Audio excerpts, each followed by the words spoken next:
All right, guys, today we are gonna bust some weight loss myths.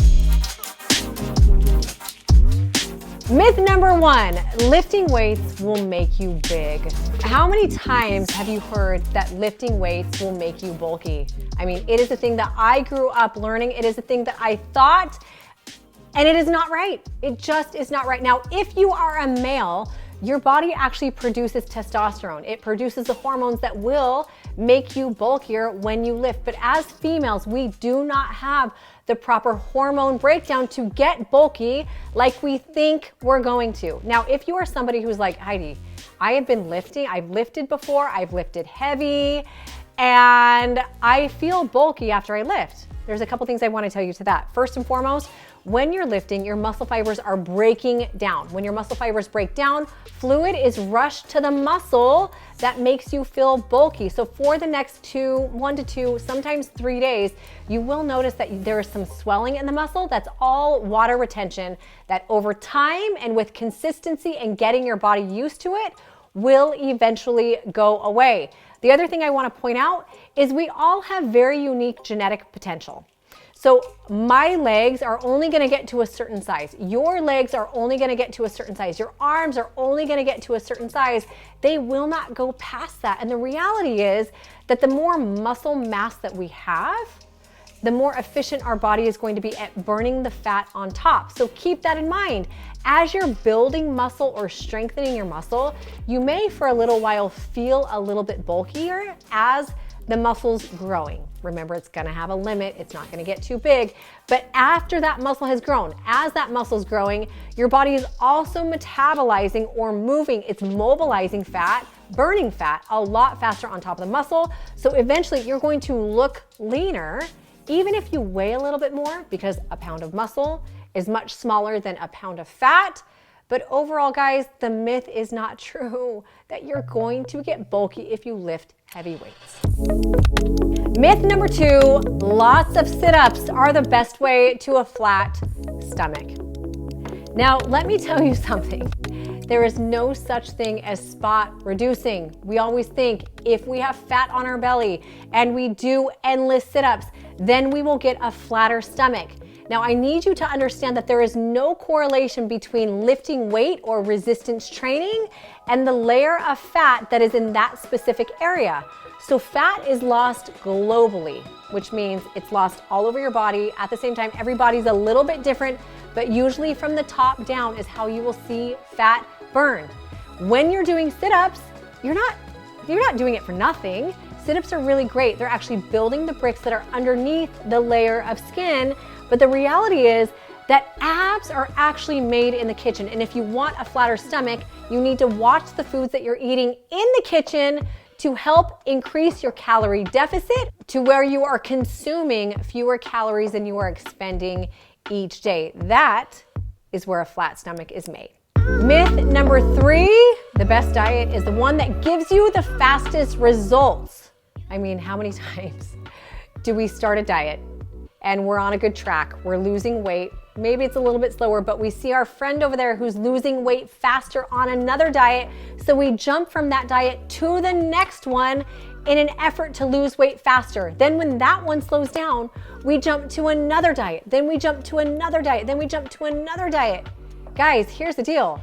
The diet that helps us lose the weight the fastest is not always the best diet. The diet that we can stick to forever, the one that is a lifestyle, even if it means slower fat loss, is the diet that is the best for us. Remember, this is a marathon. It is not a sprint. We have the rest of our lives to live a healthy life. We have the rest of our lives to achieve our body goals. We do not want to burn ourselves out with one crash diet. And know this, crash diets where you are losing a lot of weight in a very short period of time, and chances are you are eating very few calories. They're called crash diets because they crash your metabolism. So if it seems too good to be true, as with most things in life, it probably is. Myth number four, juice cleanses, fat burners, and diet teas are the best way to go. Now, here's the deal. You need to understand, I do think that there is a reason for a juice cleanse. I do think that maybe some of those teas, I've never had any that I like, to be honest, are good. I do know that there are some good burners. There are fat mobilizers, but the thing is, they are not the answer, and you need to look at them all. If you're going to use them as a supplement. So when do you use a juice cleanse? A juice cleanse is a really great thing before you start any new program. Why? Not because of how much weight you lose. Keep in mind, with a juice cleanse, you are likely going to lose almost all water weight, and most of it will come back on as you start the plan. So if you're looking at that as the key to losing weight, you're going to be sorely disappointed in the long run. The purpose of a juice cleanse is to cleanse your body, clean it out, and allow it a nice clean foundation for all of the nutrients to be absorbed on this new plan. So keep that in mind for juice cleanse. As far as a fat mobilizer, AKA a fat burner, I'm not against them. I don't use them myself, but I have some clients that use them before fasted cardio. Keep in mind though, it is a part of a holistic program. So a fat burner without the exercise, without the proper nutrition, is not gonna do all the things that you think it's gonna do. Now, diet teas, I'm just gonna be honest, I've never used one. I've never wanted to. I've never told anybody to. I'm not saying they're not great. I just so far in my life haven't come across one that I am a fan of. Diet, proper exercise, and happy living is gonna be much better in the long run than any of those things that I just talked about. Myth number 5, on a weight loss journey, I need to be perfect. I can't tell you how many times I've heard people say this. And even if it's a thing that maybe you don't consciously think, it's in your mind. Think of how many times you've started a plan and you've been doing great for 2 weeks, and then you have a 3rd week, and maybe because of hormones, maybe because of water weight, maybe because you binged, you have a bad week and you end up gaining weight. Think of what that does to your mind, and think of how many times it has thrown you off track.